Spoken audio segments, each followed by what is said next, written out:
महाकारुणिक तथागत सम्यक संबुद्ध विश्वरत्न विश्वभूषण डॉक्टर बाबासाहेब आंबेडकर आमचे धम्मगुरू आदरणीय बनते मंचकावर उपस्थित असलेले आदरणीय आनंदरावजी हिवराळे गुरुजी, गावच्या सरपंच पोलीस पाटील तसेच गावचे सरपंच यांच्या उपस्थितीमध्ये 15 फुटी भगवान बुद्धाच्या महापरिनिर्वाण मुद्रेचं उद्घाटन होताना आम्हाला अतिशय आनंद होत आहे. त्यांनी भरपूर उपदेश केला. 80 वर्षाच्या जीवनामध्ये 29व्या वर्षी सिद्धार्थ बुद्ध जेव्हा घरातून बाहेर निघतो, घरातून बाहेर निघताना एवढा मोठा महल सोडून शुद्धोधन राजांनी 12 महिन्याची पूर्ण व्यवस्था करून दिल्यावरही, 3ही ऋतूमध्ये व्यवस्था करून दिल्यावरही एवढा मोठा संपत्ती सोडून दुःखाच्या मार्गाने जेव्हा सिद्धार्थ निघतो, तेव्हा जगाचं दुःख आहे हे जेव्हा त्यांना कळते, त्याच्यासाठी त्यांना भरपूर आपल्याच लोकांसोबत, आपल्याच बहीण भावांसोबत, आपल्याच गावातील शाक्य कुलीय लोकांसोबत कधी कधी संघर्ष सुद्धा करावा लागला. मित्र हो, बुद्धाची करुणा, डॉक्टर बाबासाहेब आंबेडकरांची धम्मक्रांती ही आपल्याला ऐतिहासिक आहे. आज या प्रसंगी मी म्हणते डॉक्टर संघपाल जीवक यांचा खरोखरच ऋणी आहे की त्यांनी या पूर्णा नगरीच्या धम्मक्रोशीमध्ये महापरिनिर्वाणाची बुद्धाची, भगवान बुद्धाच्या मूर्तीची प्रतिष्ठापना केली. बोलता तर खूप येईल, पण आज तो वेळ नाही. एवढं बोलतो आणि माझं लांबलेलं संपवतो. जय भीम. त्याचप्रमाणे आदरणीय तथागत टीव्हीचे संचालक अरुण भाऊजी वानखडे हे या उद्घाटन प्रसंगी 2 शब्द उपस्थितांना मार्गदर्शन करतील अशी मी त्यांना विनंती करतो.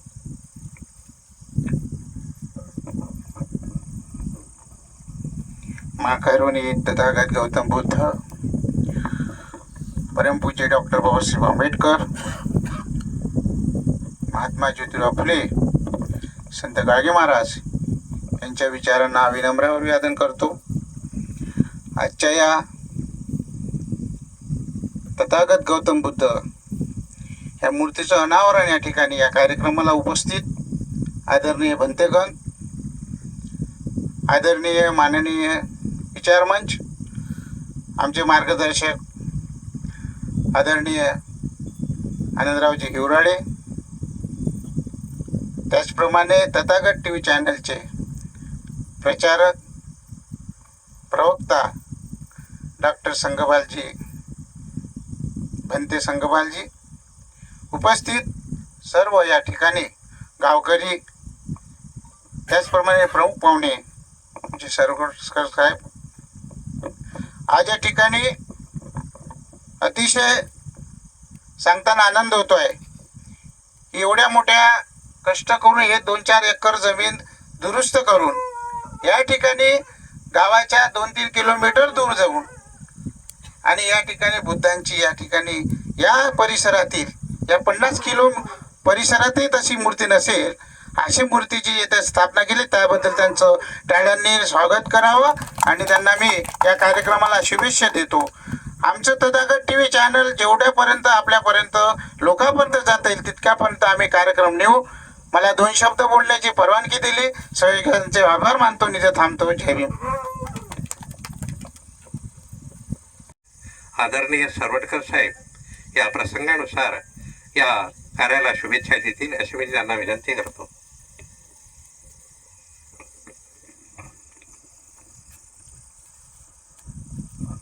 विश्वाला शांतीचा संदेश देणारे तथागत भगवान बुद्ध, क्रांतीसूर्य महात्मा ज्योतिबा फुले हिंदवी स्वराज्याचे संस्थापक छत्रपती शिवाजी महाराज, भारतरत्न डॉक्टर बाबासाहेब आंबेडकर यांच्या पावन स्मृतीस विनम्र अभिवादन, मानाचा मुजरा आणि त्रिवार वंदन करतो. आजच्या या तळणी पूर्णामध्ये डॉक्टर संगपाल जीवक यांनी जो आज तथागत भगवान बुद्धाच्या 15 फूट उंचीच्या या मूर्तीच्या अनावरणाचा कार्यक्रम आयोजित केला, त्याबद्दल सर्वप्रथम आपल्या सर्वांच्या वतीने त्यांचं मी अभिनंदन करतो. आजच्या या अनावरण कार्यक्रमाला उपस्थित भिक्षुगण, मंचकासमोरील सर्व प्रमुख अतिथी, माझे परममित्र प्रमोद भाऊ, प्रताप भाऊ गुंडाने, लांजेवार साहेब, पाटील साहेब, गुंडाने साहेब, हिवराळे गुरुजी, तसेच उपस्थित सर्व माझे मित्रमंडळी. तर मित्र हो, कार्यक्रमाला बराच वेळ झालेला आहे. निसर्गानेही आपल्याला खूप चांगली साथ दिलेली आहे. आजचा हा कार्यक्रम म्हणजे डॉक्टर संगपाल बंतीजी यांचं जेवढं कौतुक करावं तेवढं कमीच आहे. कारण या गावाच्या 2 किलोमीटर अंतरावर या निसर्गाच्या सानिध्यात तथागत गौतम बुद्धांचं एक स्थान इथं निर्माण केलं, हे खरोखर त्यांचं एक कौतुकास्पद काम आहे. त्यांच्या या कार्याला आपण सर्व मिळून सगळ्यांनी आपण साथ द्यावी आणि त्यांचं हे कार्य भरभराटीत समोर जावं, ही मी शुभप्रसंगी त्यांना मी हार्दिक शुभेच्छा देतो आणि माझं मनोगत मी इथं संपवतो. जय भीम, जय भारत. आदरणीय बंतीजी, आदरणीय व्यासपीठ, धम्मगुरू आणि आपण ज्या माणसांनी हा उपक्रम आयोजित केलेला आहे, पायाच्या काड्या करून आणि सर्व धम्माला वाहून घेतलेले आदरणीय डॉक्टर जीवक भंतेजी खरखरच एक महान थेरो आहेत. यांच्या कार्याला विनम्र अभिवादन, उपस्थितांना वंदन करतो आणि मी माझ्या 2 शब्दाला सुरुवात करतो. प्रोटोकॉल मागे कमी अधिक होतो, तरी पण निसर्गाच्या माध्यमातून या ठिकाणी हा कार्यक्रमाचा छोटेखानी कार्यक्रम उद्घाटनाचा ओघातील आहे आणि निसर्गाने सुद्धा या कार्यक्रमाला साथ दिलेली आहे. तर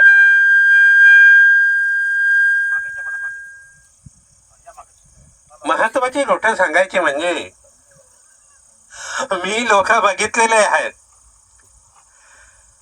कार्यकर्ते लोक बघितले आणि समाज कार्य करणारे लोक पाहिले. तर आदरणीय डॉक्टर संगपाल बंतीजी यांचं कार्य अलौकिक या 3 वर्षामध्ये मी अनुभवलेलं आहे.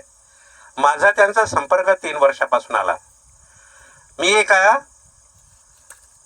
कौटुंबिक समस्येमध्ये होतो, तर आदरणीय बंतीजी आणि दादासाहेब खडसे यांचा संपर्क आला. तर या 3 वर्षाच्या कालावधीमध्ये आदरणीय बंतीजी काय चीज आहे हे मी अवलोकन केलं आणि हे कोणी न सांगता प्रत्यक्षात पडताळा कशा का आहे, तर हे मी प्रत्यक्ष प्रयोग केल्याशिवाय आणि अनुभवल्याशिवाय मी ते विदित करत नाही. कोणी काही सांगावं मी ऐकावं आणि त्याच्यावर मी विश्वास ठेवावा, असं मी लहानपणापासूनच मला बालकडू मिळालेलं आहे. त्याप्रमाणे मी या ठिकाणी जे माझे प्रश्न आहेत ते विदित करतो आहे. तर या ठिकाणी जो काही मी या ड्रेसमध्ये दिसतो आहे, या ड्रेसमध्ये दिसतो आहे, तर मी 75 वर्षाचा जेव्हा झालो त्यावेळेला आदरणीय बंतीजींनी हा जो काही ड्रेस आहे माझ्या अंगावर अमृत महोत्सवाप्रित्यर्थ पांघरला. हे त्यांचं एक कौतुकाचं एक गोष्ट आहे. सर्वांनी टाळ्या वाजवाव्या त्यांच्या या कार्याबद्दल. कारण कोणाला दिसलं नव्हतं, आदरणीय बंतीजींना दिसलं होतं की यांचे 75 पूर्ण झाले आणि यांचा 75वी अमृत महोत्सव साजरा होणं अपेक्षित आहे. तर माझा जो काही गुणगौरव हिरीन चौकामध्ये आदरणीय कमलताई गवई, दादासाहेब खडसे आणि मान्यवरांच्या शुभ हस्ते हा झालेला आहे. त्यावेळेला आमचे माझे विद्यार्थी आदरणीय तथागत टीव्हीचे अरुणभाऊ वानकडे सुद्धा त्या ठिकाणी उपस्थित होते. सर्वांना त्यांनी उपस्थित करून आम्हा उभयतांचा म्हणजे भावपूर्ण सत्कार केला. तर ठीक आहे, सत्कार केला, ठीक. आनंदाची बाब म्हणजे ते डॉक्टर आहेत. डॉक्टर म्हणजे मी बरेच वर्षापासून माझ्या आईची इच्छा होती की तू डॉक्टर झाला पाहिजे, पण मास्तरच झालो. परंतु आदरणीय आपले जे काही मार्गदर्शक आहेत, आमचे राष्ट्रसंत तुकडोजी महाराज यांच्या सहवासामध्ये 1 महिन्याचा सहवास लाभला. आणि त्या ठिकाणी तो सहवास लाभल्यानंतर त्यांची तिथं 1 महिन्याचं डॉक्टरकीचं ट्रेनिंग छंदवर्ग होता. तिथं बरंचसं शिकायला मिळालेलं आहे. तर त्याच ठिकाणी मला गटशिक्षणाधिकारी म्हणून सुद्धा नोकरी सुद्धा प्राप्त झाली. ही एक जमेची बाजू झालेली होती. मी साधा मास्तर असल्यानंतर पुढे काय करायचं, मी असा पाढा वाचत नाही, कामाचा गुरु असतो. तर हे अरुण बाबांकडे मी सुरुवातीला त्या ठिकाणी नवसारीला हे माझे विद्यार्थी होते. त्यावेळेला मला तिथं आरोग्याच्या बाबतीत स्टेट अवॉर्ड मिळालं, नॅशनल अवॉर्ड मिळालं. अशा प्रकारे अनेक असे अवॉर्ड मिळाल्यानंतर हे संशोधनच मिळालेले आहे, हे डॉक्टरकीच्या संशोधनाच मिळालेले आहे. मी प्रत्यक्ष तेलं तयार केलेले आहेत. आहार विहार आणि मेडिटेशन हा सुद्धा माझा तो एक विषय होता. तर या पद्धतीनं मी उपक्रम करत असताना आदरणीय भंतेजींनी त्याचा प्रताडा घेतला आणि या उपक्रमशील शिक्षकाचं त्यांनी मूल्यमापन केलं. तशाच प्रकारे या ठिकाणी जी काही योगाची सुद्धा धडी दिलेली आहे त्याच्यावर त्यांनी माझ्या पाठीवरून हात फिरवला तर खरखरच सर तुम्ही हे करा ते करा. तर मी त्यांना म्हटलं सर्वांचं होऊ द्या, म्हणून तुम्ही मला एकदम पुरस्कारित करू नका, आपण थोर आहात, महान आहात, सर्वांचं होऊ द्या. तर मला जेवढं काही करता येईल तेवढं मी करायचा प्रयत्न. मी 78 वर्षाचा आहे. तर आदरणीय गुरुजींनी जे काही मार्गदर्शन केलं ते अलौकिक आहे, ही मी ती विसरू शकत नाही. ते एक मैत्री, करुणा, मुदिता आणि उपेक्षा, हे जे काही ब्रह्मविहाराचे जे काही भाग आहेत तर त्या ब्रह्मविहाराच्या गोष्टीकडे ते विराजमान झालेले आहे. एवढं कशाला, अरुणभाऊ वानखडे यांची जे काही आई आणि वडील होते, मैत्री, करुणा आणि उपेक्षा, मैत्री करुणा आणि मुदिता या 3 विषयांकडे ते एकदम अशिक्षित असल्यानंतरही ते आरूढ झालेले होते आणि त्यांनी वातावरण निर्मिती केली.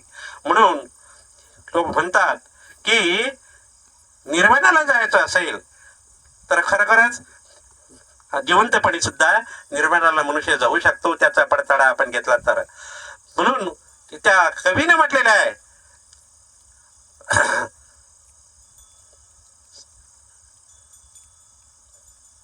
श्री बुद्धाची ऐक देऊन सम्यक वाणी श्री बुद्धाची, सम्यक वाणी ही बुद्धाची, ऐक देऊनी ज्ञान साधन्या या जन्मी निर्वाण, साधन्या या जन्मी निर्वाण. मेल्यानंतरच निर्वाणस्थ होतो अशातला भाग नाही का. जिवंतपणी तो मनुष्य काय होतो, निर्वाणस्थ होतो, निर्वाण पद प्राप्त होतो, म्हणजे उपेक्षेचं मार्गक्रमण होऊ शकतं. या ठिकाणी जे काही भंतेजी बसलेले आहे, मैत्री करुणा आणि मैत्री करुणा आणि मुदिता. मैत्री कशी असावी, आदरणीय भंतेजींनी कल्पना दिलीच आहे. मैत्री करुणा कशी असावी, आणि नंतर मुदिता, लोकांच्या दुःखामध्ये सहभागी होणे आणि आनंदामध्ये सुद्धा सहभागी होणे, ही झाली मुदिता. आणि त्याचप्रमाणे उर्वरित काम जे काही आपण आहे सर्व विकार नाहीसे करून आपला प्रश्न कशा प्रकारे आपण आपलं शेवटास न्यावा आणि त्याच्यामधून आनंद कसा निर्माण करावा, आदरणीय भंतेजींनी फार मोठं या ठिकाणी मार्गदर्शन केलेलं आहे. म्हणून या जन्मीच आपल्याला मुक्तता मिळते आणि निर्वाणस्थ होऊ शकतो. अशा प्रकारे निर्वाण भूमीची जागा या ठिकाणी आहे. मी दररोज अतिशक्ती म्हणून नव्हे, मी दररोज आसनं केल्यानंतर या मूर्तीकडे दररोज जात असतो. शवासनामध्ये. मग काय शरीर सोडून द्यायचं. शरीर सोडून दिल्यानंतर पूर्ण ज्या ठिकाणी डोंगरदरीला तथागत बुद्ध होते त्या ठिकाणी जायचं. श्वसनामध्ये ध्यान चालू असताना अशा प्रकारे आपण करतो ते मैत्री करुणा मुदिता या सदराखाली. तर त्या ठिकाणी डोंगरदरीला तिथून सुजाताच्या ठिकाणी पिंपळाच्या झाडाखाली, तिथून नंतर ते पंचपात्र घेऊन निरंजनाच्या नदीच्या किनारी, नंतर तिथून त्यांनी जे काही संकल्प केलेला होता मला बुद्धता प्राप्त होईल या सदराखाली 1 महिना ते आपला बुद्धगयाला पिंपळाच्या झाडाखाली तिथं वंदन केल्यानंतर इकडे नालंदा, तिकडून आपलं विश्वशांती बुद्धविहार, तिथूनच लग्न निघालं तर तिकडे आपलं लुंबिनी, नंतर त्याचप्रमाणे निर्वाणाची जी काही आहे मूर्ती कुशीनगरला जी निर्वाणाची मूर्ती आहे त्या निर्वाणाच्या मूर्तीला वंदन करून मी रत्नागिरीला जातो बाबासाहेबांच्या दर्शनाचे त्यांचं गाव त्या ठिकाणी, आणि तिथून येतो तथागत भगवान गौतम बुद्धाचं दर्शन. या ठिकाणी मला आदरणीय भंतेजीच्या कन्येच्या वेळेला मी आलो तर त्यावेळेलाच तेव्हापासून या महापरिनिर्वाणाची जी मूर्तीची जी काही प्रतिष्ठापना या ठिकाणी केली या ठिकाणी येतो. तर खरोखरच भारतात या ठिकाणी जी काही वंदनीय असे जे काही कार्य आदरणीय भंतेजी यांच्या हस्ते झालेलं आहे ते खरोखरच अलौकिक आहेत आणि अभिनंदनास पात्र आहेत. खरोखरच ते सुखी होत, ते आनंदी होत, त्यांना आरोग्य लाभो, त्यांच्या सर्व गरजा पूर्ण होत, या परिसरातील सर्व जे काही पंचक्रोशीतील लोक सुखी होत, ते आनंदी होत, त्यांना आरोग्य लाभो, त्यांना सर्व गरजा पूर्ण हो, त्यांचा विकास हो, ही या जगत्यांच्या चरणी प्रार्थना करतो, वंदन करतो. यानंतर आदरणीय माझे विजय भंतेजी आहेत, आमचे धम्मगुरू आदरणीय संगपालजी हे 2 शब्द या ठिकाणी सादरीकरण करतील आणि उपस्थितांना उद्बोधन करतील अशी मी त्यांना विनंती करतो. जय भीम. महाकारुणी तथागत भगवान बुद्ध परमपूजनीय बोधिसत्व डॉक्टर बाबासाहेब आंबेडकर या 2 महापुरुषांना अभिवादन करतोय. जो तथागत बुद्ध आणि बोधिसत्व डॉक्टर बाबासाहेब आंबेडकर यांच्या विचाराचा प्रचार आणि प्रसार करणारा सदा पूजनीय भिक्खू संघ, या भिक्खू संघाचं अभिवादन करतो. आणि आज आपल्या या तळणी या पवित्र नगरामध्ये एका छोट्याशा कामाची सुरुवात केली की आपल्या गावामध्ये कुठेतरी एखादं धार्मिक स्थान असावं आणि मनुष्य जिवंत आहे तोपर्यंत स्वतःसाठी जीवन जगतो. आणि मी कमी वयामध्ये बाहेरच राहत असताना अनेक चांगल्या विचारांच्या माणसांची संगत मला झाली आणि त्या संगतीतून मी माझ्या मनालाच विचारलं आणि ठरवलं की जीवनामध्ये फक्त जेवणे, आराम करणे आणि परिवारासाठी जगणे हेच माणसाचं खरं जीवन आहे का, असं मला वाटलं. आणि मी माझ्याच विचाराला आणि माझ्या मनाला विचारलं. आधी माझ्या मनाला विचारून मी त्यातून मार्ग काढला की आपण आपल्या मित्रमंडळीकडे, परिवाराकडे लक्ष देऊनही आपण समाजाचं काम करू शकतो. हा मी मनामध्ये निश्चय केला आणि मी माझ्या कार्याला सुरुवात केली. कार्याला सुरुवात करत असताना, चांगलं काम करत असताना अनेकदा अडचणी येतात आणि मोठ्या भयंकर पण अडचणी येतात. त्या अडचणीतून बाहेर निघणे याला मनुष्य म्हणतात. आणि म्हणून मग मी माझ्याकडे काही नसताना, माझ्या घरची परिस्थिती आणि माझं काम आणि माझं परिवार सर्व गावातल्या लोकांना आणि बाजूबाजूच्या लोकांना, कार्यकर्त्यांना सर्वांना माहीतच आहे, माझी परिस्थिती अत्यंत गरिबीची आणि अत्यंत नाजूक असताना हे एवढं मोठं जे कार्य आणि काम केलं, याच्यामध्ये फक्त मी एक कामगार माणूस आहे. याला काम करण्यासाठी सर्व लोक तुम्ही जबाबदार आहात. तुम्ही जर मला मदत आणि सहकार्य केलं नसतं तर एवढं मोठं एवढंसं छोटंसं काम मी करू शकलो नसतो. आणि तेवढंच नव्हे तर मी काही जे जीर्ण आजारी लोक आहेत त्या लोकांना बरं करण्याचंही काम करतो. त्यातून मला जे काही 2 पैसे मिळतात त्या पैशातून मी कुठेतरी काम करतो. असंच माझं एक चिखलदऱ्याला सलवण्याजवळ आहे, 6 एकर शेती आहे, तिथे बैलढोर आहे, आदिवासी लोक आहेत, त्यांच्या लग्नामध्ये जाणे, त्यांच्या मरणामध्ये काही सहकार्य करणे, यातच मला आनंद वाटतोय. अमरावतीच्या ठिकाणी एवढे मोठे लोक जरी असले, अमरावतीत SRP कामला बुद्धा टिकली म्हणून मी एक प्रसिद्ध मोठं नाव दिलं, तिथे याच्यापेक्षा खूपच मोठं काम करून ठेवलंय. आणि आता असं वाटतं मला की माझं शरीर थकलं, मला मरण घ्यायचं, तर मग मरण कुठे घ्यायचं, तर मरणासाठी या भिंतीच्या मागेच मी माझ्या मरणाचा गड्डा करून ठेवला. आता मला असं वाटतं की आता माझ्याकडून काम होत नाही, धावपळ होत नाही, म्हणून माझं मरण याच ठिकाणी व्हावं, माझा जन्म इथे झाला म्हणून मरणाच्या साठी मी या गावामध्ये पुन्हा परत आलो, नाही तर मला इकडे येण्याची काही आवश्यकता नव्हती. पुण्यामध्ये पण माझं एक छोटस विहार आहे. अनेक भागामध्ये जिथे जिथे गेलो तिथे तिथे लोकांनी मला सहकार्य केलं, मी त्यांची सेवा केली म्हणून त्यांनी मला सहकार्य केलं. म्हणून जगामध्ये जर आपण चांगलं काम करत राहिलो तर आपल्याला मित्रमंडळी मिळत असतात. अमरावतीमध्ये काम करत असताना आमचे तथागत टीव्हीचे चॅनलचे संचालक माननीय अरुण भाऊ वानखडे हे सतत मार्गदर्शन करत असतात, अनेकदा प्रवचन वगैरे लावतात, जिथे काम पडलं तिथे येतात.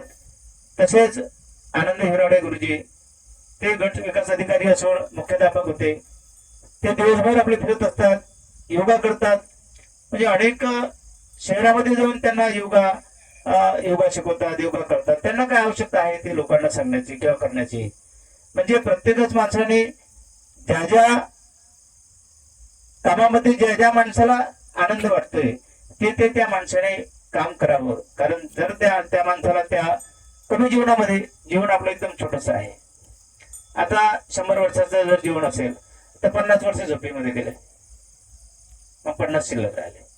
50तून मुलाबाळांना सांभाळता सांभाळता 25 गेले, 25 झोपण्यात गेले. मग 25 वर्षामध्ये काय करणार तुम्ही? मग 25 वर्षाचं जीवन फक्त माणसाचं आहे.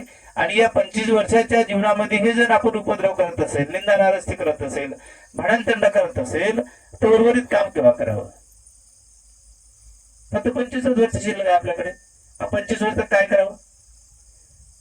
म्हणून मरावे परी किती रुपये भरावे, संत तुकाराम महाराज म्हणतात. तुकाराम महाराजांनी अनेक आपल्या प्रवचनातून त्यांनी काही परिवार सोडला, संत गाडगे महाराजांनी परिवार सोडला, संत तुकडोजी महाराजांनी परिवार सोडला. कोणत्याच माणसाने जगातला परिवार सोडलेला नाही. परिवार सोडलेला नाही म्हणजे कसं? या जगामध्ये असणारे सर्व जे लोक आहेत ते आपल्याला आपला परिवार असं म्हणणं कठीण आहे, आणि त्यांच्यासोबत तसं वागणे हे खूप मोठं दुर्मिळ आहे. आपल्या आईला तर आपण 100 वेळा आई म्हणतो, लहानपणापासून आपल्या आईला आईच म्हणत राहतो, पण दुसऱ्याच्या आईला आई म्हणणे आणि तीच असं मुलासारखं संगोपन करणे किंवा राहणे हे खूप मोठं कठीण आहे. त्यामुळे आमच्यावर त्याचा मोठा परिणाम पडतोय. कोण्याही माणसाला आम्हाला आई म्हणावं लागतं, माणसाला बाबा म्हणावं लागतो. दारू पिणारा असेल त्याला पण बाबा म्हणावा लागतो, भांडण करणारा असेल, शिवीगाळ करणारा त्याला पण बाबा म्हणावा लागतो. म्हणजे आम्ही पाप केलो असं मला वाटतोय, किंवा दंड आहे काही भगवंताचा आम्हाला, की तो विनय दिला की नाही, एखाद्याला शिवाय जर दिला तरी तुम्हाला सहन करावं लागेल. आणि कशासाठी करावं? मग त्यांनी करून दाखवलं की मलाही लोकांनी तसंच म्हटलं होतं. आज मला जगामध्ये लोक पूछतात, कारण मी जर ते ऐकलं असतं किंवा त्याचं प्रत्युत्तर तेव्हा दिलं असतं तर आज मला जगाने काय केलं असतं? जगाला मला नाकारलं नसतं, जगाला मला सोडून दिलं असतं. म्हणून चांगलं काम करत असताना आजच्या या मंगलमय प्रसंगी या जिल्ह्याचे खासदार बळवंत भाऊ वानखडे यांच्या घरी जाऊन मी चर्चा केली, त्यांच्यासोबत मी बोललो. आणि 2 दिवस झाले एवढा पाऊस, कार्यक्रम कसा करावा याची चिंता पडली. रस्ता बरोबर नाही, रस्त्याच्या निमित्तानेच त्यांना निमंत्रित केलं. त्यामुळे कोणत्याही परिस्थितीत तुमच्या गावापर्यंत पोहोचतोय. आई निघाली, आईच्या घराच्या बाजूनच निघाल्याबरोबर तिच्या घराच्या पुढे झाड पडलं. अर्धा तास झाले ते तिथेच थांबले. प्रत्येकी कार्यक्रम आहे, कसं येऊ, काय कसं करावं. आता आमच्याकडे पाणी नाही, पण मग तुमच्याकडे परिस्थिती जर बरोबर नसेल, एवढं पाणी असतानाही आमच्या अरुण भाऊ गावात गाडी सोडून इथे इथपर्यंत पायी आले. म्हणजे पहा, म्हणजे माणसाला या इथे हे पाहण्याचं नाही, ही एक मैत्री आहे. ज्या माणसामध्ये मैत्री आहे तो कुठेही गेला आणि कितीही वादळ आणि वारा असेल तरी तो तिथं पोहोचू शकतो.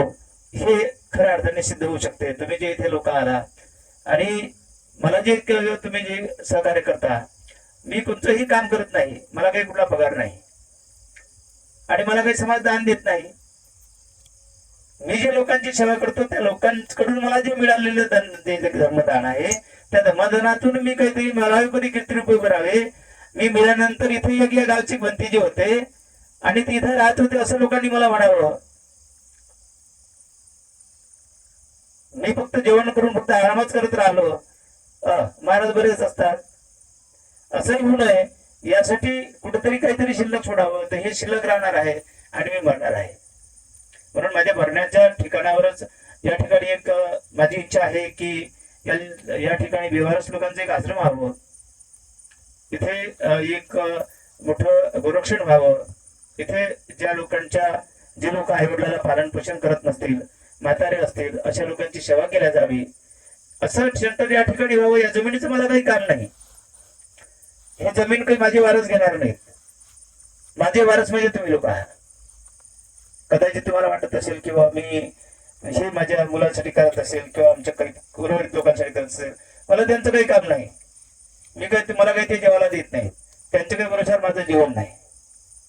आणि त्यांनी मला जेवायला दिलं पाहिजे असंही काही नाही, कारण मी दिवसभर सकाळी उठलो की 6 वाजता निघतोय, तिकडून रात्री 11 वाजता तर केव्हा जेवायला देणार आहे? रोज रोज काय देणार आहे जेवायला?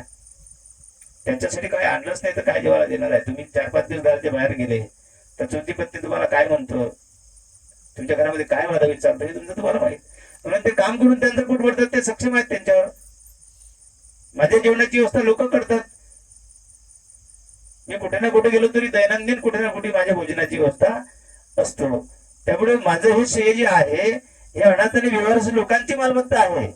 मी कलेक्टरला पत्र पण देऊन ठेवलं की जर मी कदाचित कुठे रस्त्याने जाता येता कुणाची सेवा करता करता मरण व्हावं, ही माझी अंतिम इच्छा आहे. आणि माझं मरण झालं तर ह्याच ठिकाणी मला मूर्तीच्या मागच्या साईडने मी माझा मरणाचा गड्डा करून ठेवला. फक्त तो थोडासा बाजूला गेला ते माझा 6 फुटाचा गड्डा मी करून ठेवला. मला काही माझ्या परिवारातल्या लोकांनी हात लावण्याची काही आवश्यकता नाही. मला कुठलाही एखादा माझा भिक्षू येईल, माझा शिष्य येईल आणि तुम्हाला दफन करेल, या लोकांची मला कुठलं काम पडणार आहे? किंवा गावच्या लोकांनीच मला दफन करावं याचंही काही काम पडणार नाही, कारण आम्हाला आमच्या भिक्खू संघाचेच लोक येऊन दफन करत असतात. त्यामुळे माझं कोणतं तुमच्या गावावर रोज आहे किंवा परिवारावर रोज आहे की कोणतं कोणावर रोज आहे? काही रोज नाही कोणावर, पण आहे तोपर्यंत जिवंत कोणासाठी काम झालं पाहिजे याच्यासाठी जीवन आहे. आणि तुम्ही लोक एवढ्या या मोठ्या बिकट प्रसंगामध्ये इथे उपस्थित झालात. पुढच्या या सर्व लोकांचं किती कौतुक करावं. आमचे संजीव सरोडकर त्या दिवशी बळवंत भाऊकडे आम्ही एवढ्या पाण्यात गेलो, बळवंत भाऊच्या घरी चर्चा झाली की बा हा जो रस्ता आहे याचा खडीकरणाचे पैसे येऊन पडलेले आहेत. मी ग्रामपंचायतचे सरपंच इथे उपस्थित आहे, त्यांना विचारलं, त्यांनी पण तेव्हाच पाहिलं आणि म्हणे ठीक आहे मी येऊन त्या रस्त्याची व्यवस्था जसं होईल तसं करू. पण आता निसर्गाने त्या लोकांना येऊ दिलं नाही, कारण त्यांच्या भाग्यामध्ये इथे येणार नसेल. आजूबाजूला सर्व चौकट पाणी आहे, पण आपण इथे हवी तर पाणी नाही. म्हणजे काही एक नवल असेल नाही का, आणि त्यांना पाण्याला येऊ दिलं नाही. आपला कार्यक्रम झाला की पाणी येईल कदाचित, सांगता येत नाही. म्हणून तुम्ही एवढ्या वातावरणातही इथे उपस्थित झालेत. आमचे प्रताप गोटाने, रमण पाटील साहेब, त्यांचे सहकारी आमचे भोजने बाबा, अनंत वैद्य साहेब, आमचा भिक्खू संघ, त्यांचे जे खूप दुरून आलेत कार्यक्रम आहे म्हणून. म्हणजे त्यांचं तेवढं पाऊस असतानाही तेवढ्या पावसामध्ये ते या कार्यक्रमाला उपस्थित राहिलेत. एवढा पाऊस असतानाही आमच्या अरुण भाऊ वानखडे उपस्थित राहिले. गावचे सरपंच अभिजित दिगळे साहेब उपस्थित राहिलेत. गावचे तंटामुक्त अध्यक्ष शरद भाऊ उपस्थित राहिले. आणि सर्वात महत्वाचं आता नवीन लग्न झालं, लग्नाला उपस्थित राहू शकलो नाही मी. सागरदा घडली म्हणजे लग्न झाल्यावरही त्यांनी त्यांचा परिवार घरी सोडून दिला, नवीन लग्न पत्नी घरी सोडली आणि भंतेजीचा कार्यक्रम म्हणून त्यांचे ते चॅनल आपल्याकडे घेऊन आले. आपण सर्व लोक जवळजवळ 36 जिल्ह्यामध्ये लाईव्ह दिसणार आहोत की आपण एवढं पाण्यात इथे एवढे लोक उपस्थित होतो. म्हणजे याला काय म्हणता येईल, हे सर्वांची मैत्री आहे आपली, मी माझीच नाही. आपल्या सर्व गावाच्या लोकांनी काही आधीच्या लोकांनी पुण्यकर्म केले असतील, त्या कर्माचा निपाक आहे हा. मी फक्त त्याला कारण आहे. म्हणून आलेल्या सर्व लोकांच्या प्रति मंगल कामना करतोय, पुन्हा सर्वांच्या प्रति शुभेच्छा देतोय. आणि आज आवर्जून आमच्या गजानन महाराज संस्थांच्या प्रवक्ता उपस्थित आहेत, त्यांचं शाल देऊन स्वागत व्हावं यासाठी मी निमंत्रित करतो. वंदनाताई इगडे यांनी आईचं स्वागत करावं.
बुद्ध को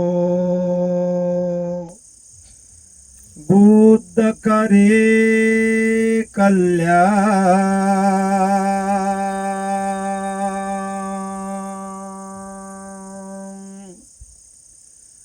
बुद्ध सदा रक्षा करे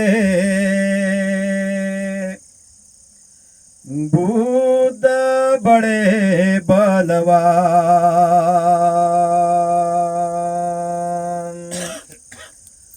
वंदन करे हम धम्म को धम्म करे कल्याण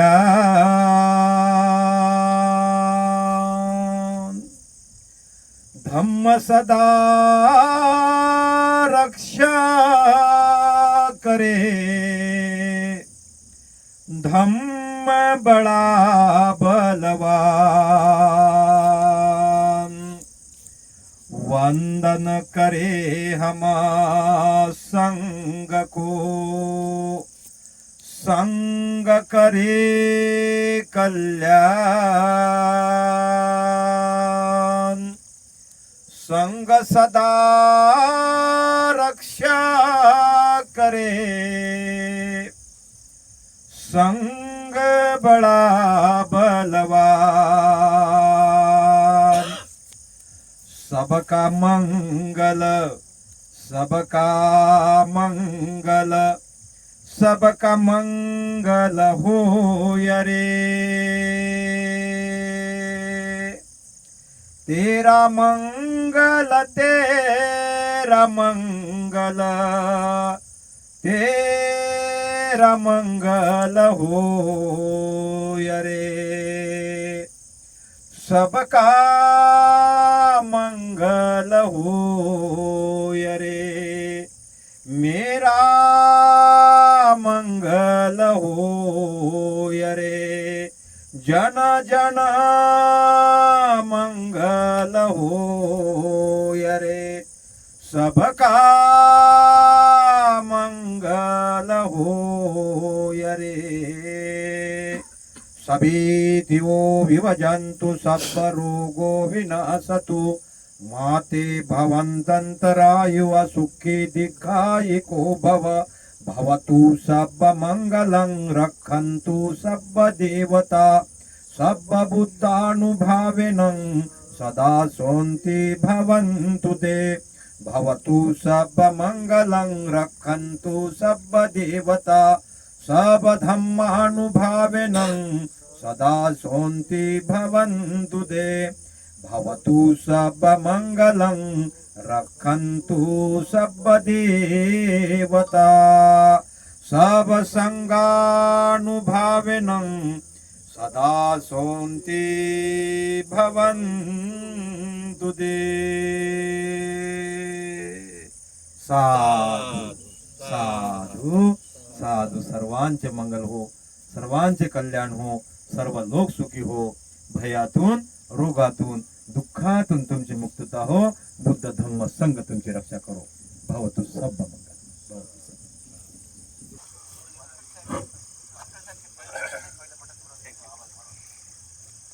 भगवंताच्या महापरिनिर्वाण प्रतिष्ठापना आदरणीय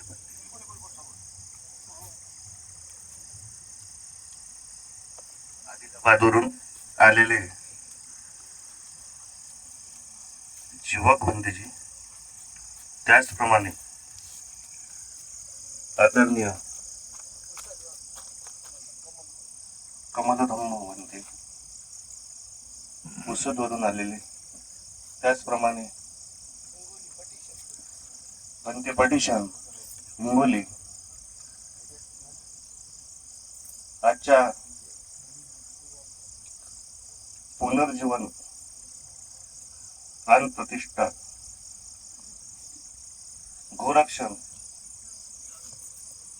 या सर्वांचे सर्व आमचे आदरणीय धम्मगुरु भदंत संगपाल डॉक्टर संगपाल जीवक यांच्या अतिशय मेहनतीतून कष्टातून त्यांच्या मनोगतातून आपण ऐकलं आहे त्यांना किती त्रास होतो. कोरोनाच्या 2 वर्षाच्या काळामध्ये गरजू, अपंग, अनाथ लोकांना, जनावरांना आणि सर्वांना त्यांनी सहकार्य केलं. कोणत्याही प्रकारचं आंदोलन असलं त्यामध्ये ते सक्रिय असतात. त्यांना म्हटलं भंतेजी कुठे आहे, कुठूनही ते अर्ध्या तासात पोहोचून जातात. अमरावतीचे अंतर ते अर्ध्या तासाच्या आतमध्ये कधी कधी पार करतात. 200 किलोमीटर फिरणारा व्यक्ती, तेही मोटरसायकलनं, मला नाही वाटत सध्या तरी ह्या वयात तरी म्हणजे कोणी करू शकते.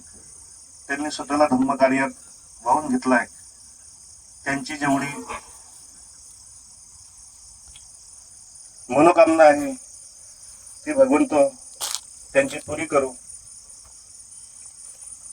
आदरणीय भंतेगण, तुम्ही सर्व उपस्थित झाला, तुम्हाला वंदन करतो. आणि परतही तुम्ही एखाद्या कार्यक्रमाला आमच्याकडे नेहमीसाठीच यावं असं मी तुम्हाला आवाहन करतो. गावचे प्रथम नागरिक आदरणीय भोजने साहेब, त्याचप्रमाणे इंगळे साहेब, त्याचप्रमाणे पोलीस पाटील भोजने काकू, आदरणीय वंदनाताई इंगळे, आमचे मित्र संजय भाऊ सरवटकर, आमचे मोठे बंधू रमण भाऊ पाटील, आमचे मोठे बंधू अशोक भाऊ वानखडे,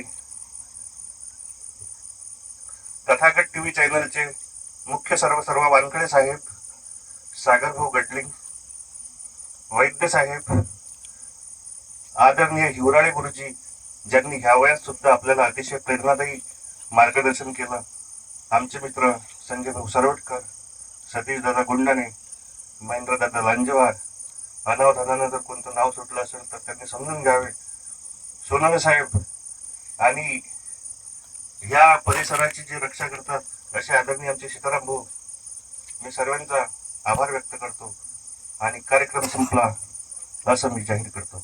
धन्यवाद.